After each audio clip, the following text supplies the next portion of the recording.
শতকের কলকাতা, পলাশীর প্রান্তরে তখন সদ্য অস্তমিত হয়েছে বাংলার স্বাধীনতা সূর্য। আর সেই ধ্বংসস্তূপের উপর ধীরে ধীরে ডানা মেলছে এক নতুন শক্তি, ইস্ট ইন্ডিয়া কোম্পানি। পুরনো অভিজাততন্ত্রের যখন টালমাটাল অবস্থা, তখনই ইতিহাসের রঙ্গমঞ্চে আবির্ভাব ঘটল এক নতুন সামাজিক শ্রেণীর। এরাই হলেন বাবু। শব্দটি শুনলেই চোখে ভাসে ফিনফিনে ধুতি পাঞ্জাবি, কাঁধে জরিপার উত্তরীয়, মুখে পান, চোখে আলস্য, আর হাতে সময় অফুরন্ত। এই বাবু সম্প্রদায় কলকাতার সামাজিক, অর্থনৈতিক ও সাংস্কৃতিক জীবনে যে আলোড়ন তুলেছিল, তা নিয়ে আলোচনা, সমালোচনা আর শ্লেষ আজও ফুরোয়নি। আসুন সেই বাবু বিলাসের অন্দরমহলে একটু উঁকি মারা যাক।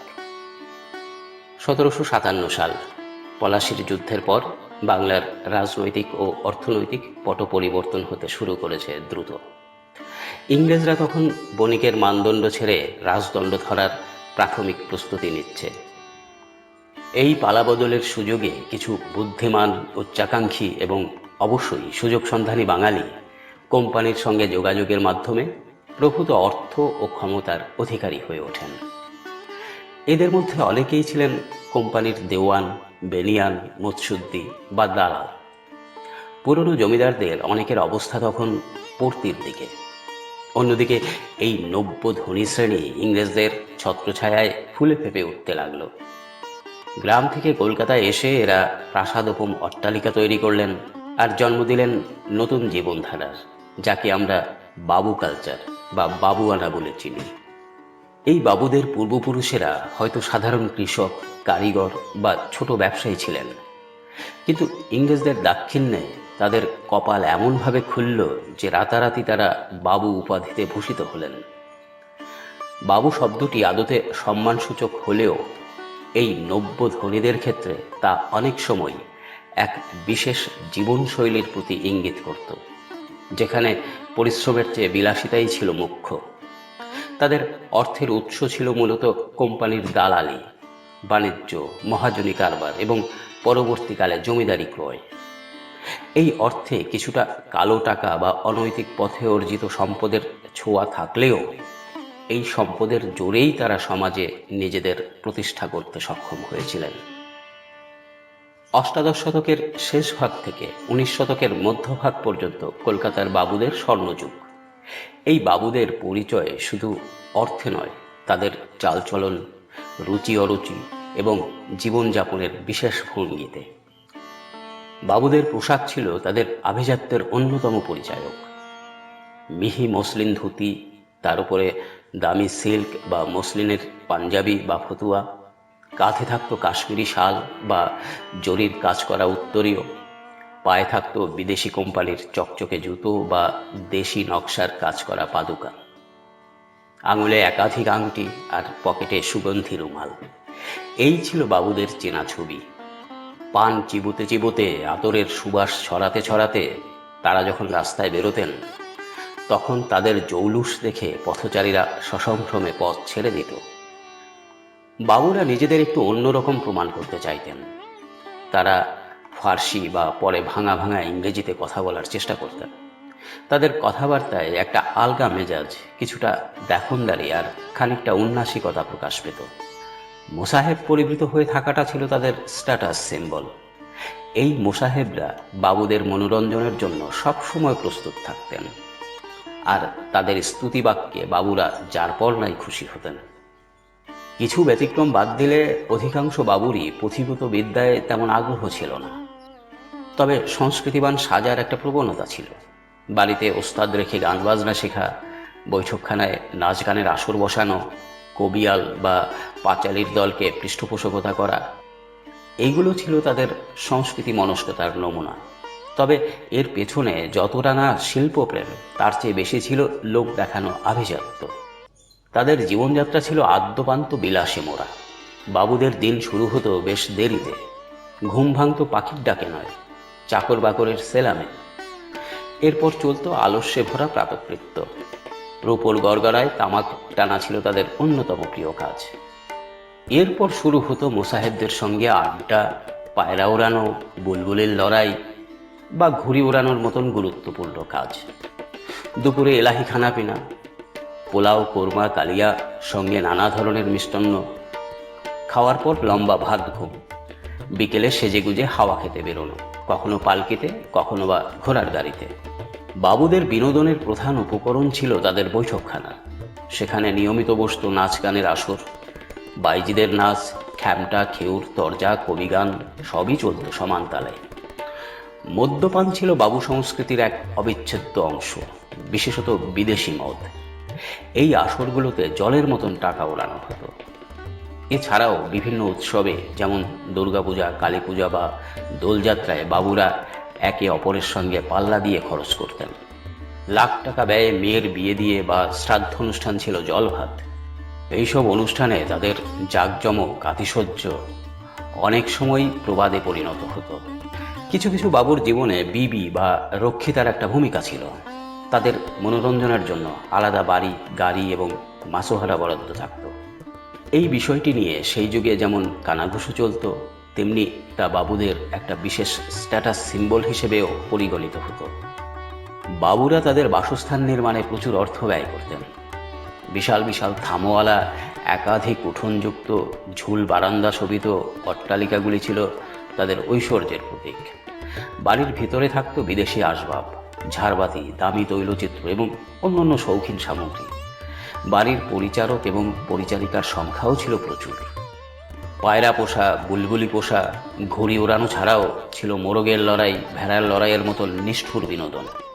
কেউ কেউ আবার বিরল প্রজাতির পশু পাখি সংগ্রহ করেও শখ মেটাতেন। এইসব শখের পেছনে থাকত বিপুল অর্থ ব্যয়। বাবু সংস্কৃতির প্রভাব কলকাতার সমাজে ছিল সুদূর প্রসারী, যদিও তার বেশিরভাগটাই নেতিবাচক বলে মনে করা হয়। বাবুদের পৃষ্ঠপোষকতায় বাংলা গান, নাটক এবং লোকশিল্প কিছুটা হলেও উপকৃত হয়েছিল। বিভিন্ন মন্দির নির্মাণ, ঘাট বাঁধানো বা পুকুর খননের মতন কিছু জনহিতকর কাজও তারা করেছিলেন। তাদের তৈরি প্রাসাদোপম বাড়িগুলি কলকাতার নগরায়নে সাহায্য করেছিল। তাদের জীবনযাত্রাকে কেন্দ্র করে একটি পরজীবী অর্থনীতিরও সৃষ্টি হয়েছিল, যেখানে বহু মানুষ তাদের পরিষেবা দিয়ে জীবিকা নির্বাহ করত। বাবুদের পোশাক পরিচ্ছদ এবং চালচলন সেই সময় ফ্যাশনে একটা নতুন ধারা এনেছিল। বাবুদের জীবনযাত্রায় নীতিবোধের অভাব ছিল প্রকট। মদ্যপান, রক্ষিতা পোষণ এবং অন্যান্য অসামাজিক কার্যকলাপ তাদের চরিত্রের অংশ হয়ে দাঁড়িয়েছিল।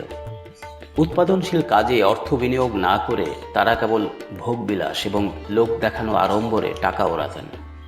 এর ফলে দেশের অর্থনৈতিক উন্নয়নে তাদের তেমন কোনো ইতিবাচক ভূমিকা ছিল না। বাবুরা পরিশ্রম বিমুখ ছিলেন। তাদের জীবনযাত্রা সমাজে আলস্য এবং কর্মবিমুখতাকে প্রশ্রয় দিয়েছিল। তাদের বিলাসবহুল জীবন সাধারণ মানুষের দারিদ্র্যকে আরও প্রকট করে তুলেছিল এবং সমাজে একটা গভীর বিভাজন তৈরি করেছিল। বেশিরভাগ ক্ষেত্রেই তাদের সংস্কৃতি চর্চা ছিল উপরভাষা এবং অনুকরণ সর্বস্ব। মৌলিক সৃজনশীলতার অভাব ছিল স্পষ্ট। বাবু সংস্কৃতি নিয়ে বিতর্ক সেই যুগ থেকেই শুরু। সমসাময়িক সাহিত্য, যেমন কালীপ্রসন্ন সিংহের হুতম প্যাঁচার নকশা বা ভবানীচরণ বন্দ্যোপাধ্যায়ের নববাবু বিলাস ও নববিবি বিলাস, এই বাবুদের জীবনযাত্রা নিয়ে তীব্র শ্লেষ ও ব্যঙ্গ করা হয়েছে। হুতম প্যাঁচার নকশায় কালীপ্রসন্ন সিংহ বাবুদের ভণ্ডামি, অজ্ঞতা এবং অন্তঃসার শূন্য জীবনযাত্রাকে নির্মমভাবে আক্রমণ করেছেন। তাদের ইংরেজি প্রীতি, মদ্যপান, বাইজি প্রীতি এবং মোসাহেব পরিবৃত হয়ে থাকার প্রবণতাকে তিনি ব্যঙ্গ বিদ্রুপের কষাঘাতে জর্জরিত করেছেন। হুতমের বর্ণনায় বাবুরা যেন এক জীবন্ত প্রহসন। সমালোচকদের মতে বাবুরা ছিলেন মূলত অর্থনৈতিক পরজীবী। তারা সরাসরি কোনো উৎপাদন ব্যবস্থার সঙ্গে যুক্ত ছিলেন না। কোম্পানির দালালি বা জমিদারি থেকে অর্জিত অর্থে তারা কেবল ভোগবিলাস করতেন। তাদের সংস্কৃতি চর্চা ছিল মূলত লোক দেখানো। প্রকৃত জ্ঞান বা শিল্পের প্রতি গভীর অনুরাগ তাদের কখনোই ছিল না। যা কিছু করতেন তার পেছনে থাকত আত্মজাহেরের প্রচেষ্টা। বাবু কালচার সমাজে এক ধরনের মূল্যবোধের সংকট তৈরি করেছিল, যেখানে পরিশ্রমের চেয়ে চাটুকারিতা, সততার চেয়ে ধূর্ততা এবং নৈতিকতার চেয়ে ভোগবাদ বেশি গুরুত্ব পেত। তবে এও অস্বীকার করার উপায় নেই যে এই বাবুরাই ছিলেন সেই সময়কার কলকাতার এক গুরুত্বপূর্ণ চালিকা শক্তি। তাদের কেন্দ্র করেই আবর্তিত হতো শহরের অর্থনীতি ও সামাজিক জীবন। তাদের তৈরি করা কিছু স্থাপত্য আজও কলকাতার বুকে তাদের স্মৃতি বহন করছে। কেউ কেউ, যেমন দ্বারকানাথ ঠাকুর, যিনি অবশ্য কিছুটা পরবর্তী সময়ের, তবে বাবু সংস্কৃতির উন্নত সংস্করণ। তিনি ব্যবসার পাশাপাশি জনহিতকর কাজেও যুক্ত ছিলেন এবং তাদের দৃষ্টিভঙ্গিও ছিল অন্যদের চেয়ে আধুনিক। 19 শতকের মাঝামাঝি সময় থেকে বাবু সংস্কৃতির সেই আদিম জৌলুস কিছুটা ফিকে হতে শুরু করে। এর পেছনে কয়েকটি কারণ ছিল। পাশ্চাত্য শিক্ষার প্রসারের ফলে এক নতুন শিক্ষিত মধ্যবিত্ত শ্রেণীর উদ্ভব হয়, যারা বাবুদের এই অন্তঃসার শূন্য জীবনযাত্রাকে ঘৃণার চোখে দেখতেন। রামমোহন রায়, বিদ্যাসাগর, ডিরোজিওর মতন ব্যক্তিত্বদের হাত ধরে যে নবজাগরণের সূচনা হয়, তা বাবু কালচারের ভিত্তিমূলে আঘাত হানে। কোম্পানির শাসনের অবসান এবং সরাসরি ব্রিটিশ শাসনের সূচনা, পাশাপাশি নতুন নতুন ব্যবসার সুযোগ তৈরি হওয়ায় পুরনো দিনের বেনিয়ান বা দেওয়ানদের প্রতিপত্তি কিছুটা কমে আসে। বিভিন্ন সমাজ সংস্কার আন্দোলনগুলি বাবুদের অনেক বিলাসবহুল এবং অনৈতিক অভ্যাসগুলিকে চ্যালেঞ্জের মুখে ফেলে দেয়। তবে বাবু শব্দটি বা বাবুয়ানা পুরোপুরি বিলুপ্ত হয়নি। সময়ের সঙ্গে সঙ্গে তার রূপ বদলেছে। 19 শতকের শেষ দিকে বা 20 শতকের শুরুতে যে বাবু আমরা দেখি, তার কিছুটা মার্জিত, কিছুটা শিক্ষিত, তবে আলস্য ও আভিজাত্যের দেখনদারি তখনও অনেকের মধ্যে বিদ্যমান ছিল। অষ্টাদশ শতকের কলকাতার বাবু সমাজ এক জটিল ও বহুমাত্রিক বিষয়। তাদের জীবনযাত্রা ছিল বৈপরীত্যে ভরা। একদিকে যেমন ছিল চূড়ান্ত বিলাসিতা ও অধঃপতন, তেমনই অন্যদিকে ছিল শিল্প সংস্কৃতির প্রতি হয়তোবা লোক দেখানো পৃষ্ঠপোষকতা। তাদের উত্থান ছিল এক বিশেষ ঐতিহাসিক প্রেক্ষাপটের ফসল, আর তাদের পতনও ছিল অনিবার্য। আজ যখন আমরা বাবু শব্দটি ব্যবহার করি, তখন তার মধ্যে কিছুটা স্নেহ, কিছুটা শ্লেষ আর অনেকটাই কৌতুক মিশে থাকে। তারা ছিলেন এক রঙিন, বিতর্কিত কিন্তু অবিস্মরণীয় অধ্যায়। তাদের ছাড়া সেকালের কলকাতার ইতিহাস অসম্পূর্ণ। তাদের জীবনযাত্রা আমাদের দেখায় যে হঠাৎ পাওয়া বিপুল অর্থ ও ক্ষমতা কিভাবে মানুষের বিচার বুদ্ধিকে আচ্ছন্ন করতে পারে। আবার এটাও মনে করিয়ে দেয় যে ইতিহাস কাউকেই ক্ষমা করে না। সময় তার নিজের নিয়মেই সব কিছুর বিচার করে। তাই বাবু মানেই এলাহি ব্যাপার, তবে সেই ব্যাপারের ভেতরে যে ফাঁকিটুকু ছিল, তা আজও আমাদের হাসির খোরাক জোগায়। আর ইতিহাসের এক গুরুত্বপূর্ণ পাঠও শেখায়। তাদের গল্প যেন এক চিরকালীন প্রহসন, যা আজও আমাদের সমাজে প্রাসঙ্গিকতা হারায়নি।